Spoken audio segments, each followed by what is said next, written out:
Party के संयोजक अरविंद केजरीवाल राजनीति में आने से पहले अन्ना के आंदोलन के साथ जुड़े थे, जहां से केजरीवाल को एक पहचान मिली। फिर वो सक्रिय राजनीति में आ गए, दिल्ली के सीएम भी बने। लेकिन वक्त के साथ आपने बहुत कुछ पाया और बहुत कुछ खोया। आइए जानते हैं।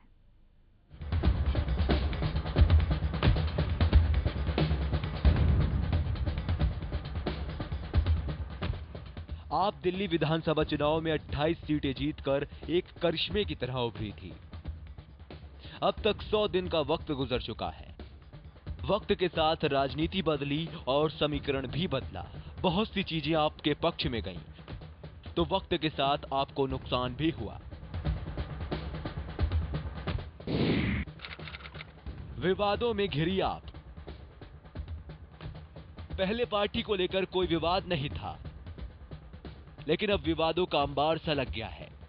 आपके नेताओं पर भ्रष्टाचार के आरोप लगे, जिससे पार्टी की छवि बिगड़ी। आपकी 3 खासियत है। दिल्ली फतह के बाद देश भर से जुड़े लोग। चुनावी मौसम में कई बड़े नाम आए साथ। दिल्ली फतह के बाद केजरीवाल का क्रेज बढ़ा। आपको 3 अहम नुकसान। 49 दिन की सरकार में कई विवाद। केजरीवाल ने मीडिया को कई बार धमकाया। आंदोलन के दौरान के साथियों ने खोला मोर्चा। बदलाव से सत्ता के संघर्ष तक। उस वक्त जो लोग आपसे जुड़े वो बदलाव के नाम पर जुड़े थे, लेकिन अब पार्टी के अंदर ही सत्ता संघर्ष हो रहा है। पार्टी के पुराने लोग साथ छोड़ रहे हैं। पार्टी के बड़े नेताओं पर तमाम तरह के आरोप लग रहे हैं। टिकट की खींचतान में आपके कार्यकर्ता अपने प्रत्याशी का विरोध कर रहे हैं।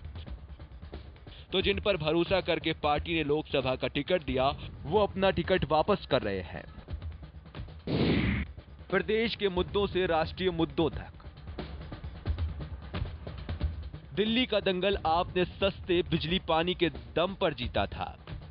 ऐसे मुद्दे जिस पर सभी की राय एक थी, लेकिन अब मुद्दे बड़े हैं, जिसमें आप उलझती दिखाई दे रही है। कई मुद्दों पर पार्टी के नेता अपना अलग ही सुर अलाप रहे हैं। विरोधियों पर हमला करने का मौका हाथ से निकल रहा है। बहुत छोटा अनुभव। लोगों ने आप पर भरोसा कर वोट दिया था, जिस पर आप खरी नहीं उतरी और महज 49 दिन में दिल्ली की सत्ता छोड़ दी, जिसका असर लोकसभा चुनाव पर पड़ना स्वाभाविक है। जिस मिडिल क्लास वोटर ने आपका सहयोग किया था, वो अब से छिटक रहा है। उन्हें शायद सरकार चलाने के बजाय धरना प्रदर्शन करना रास नहीं आया। आपका आकलन है कि मिडिल क्लास वोटर का जो नुकसान हुआ, उसकी भरपाई लोअर क्लास वोटर कर रहा है। कुल मिलाकर लोगों के बीच आपकी गिरती छवि और लोगों की नाराजगी ये प्रमाण है कि कहीं आप नेताओं पर अंडे चलते हैं, तो कहीं काले झंडे दिखाए जाते हैं, तो कहीं स्याही फेंकी जाती है।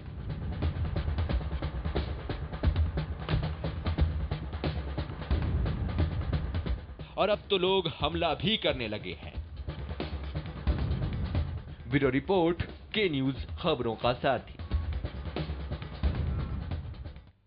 आम आदमी पार्टी के नेता कुमार विश्वास को बीजेपी से प्रेम है। अमेठी सीट से राहुल गांधी के खिलाफ चुनाव लड़ रहे विश्वास ने एक सवाल के जवाब में कहा कि अगर बीजेपी और कांग्रेस ये दोनों ही विकल्प हों, तो वो बीजेपी को चुनेंगे।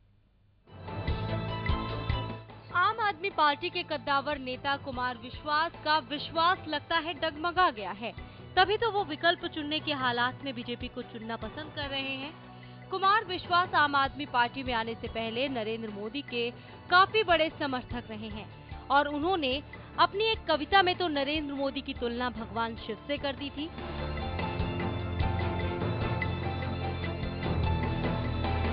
इस बात के लिए उनकी आलोचना भी होती रही है।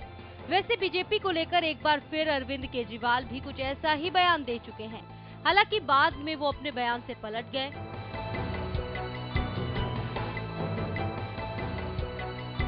एक कार्यक्रम में जब उनसे पूछा गया कि मायावती और नरेंद्र मोदी में किसी एक को चुनना हो तो वो किसे पीएम देखना चाहेंगे, तब उन्होंने बहुत झिझकते हुए कहा कि अगर उनके सिर पर बंदूक लगाकर पूछा जाएगा तो नरेंद्र मोदी को ही चुनेंगे।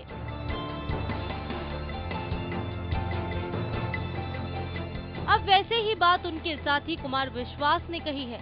अपने बयानों से विश्वास अक्सर विवादों में रहते हैं। महिलाओं को लेकर विश्वास के कमेंट्स की अक्सर आलोचना ही होती रही है। उन्होंने माना है कि महिलाओं की जितनी भागीदारी राजनीति में होनी चाहिए उतनी आप में नहीं है।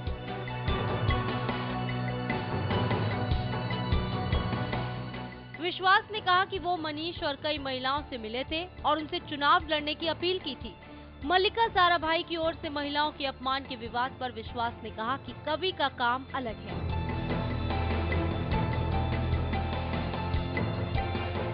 विश्वास ने कहा कि देश के सबसे बड़े कवि सुरेंद्र शर्मा सालों से महिलाओं पर कविताओं में कमेंट करते हैं। कुमार साहब, शायद आप ये भूल गए हैं कि आप अब एक महज कवि नहीं, एक राजनेता भी हैं। तो कविता पाठ जरा सोच समझ कर किया करें, फिर मीडिया को दोष मत दीजिएगा। ब्यूरो रिपोर्ट, के न्यूज़, खबरों का साथ।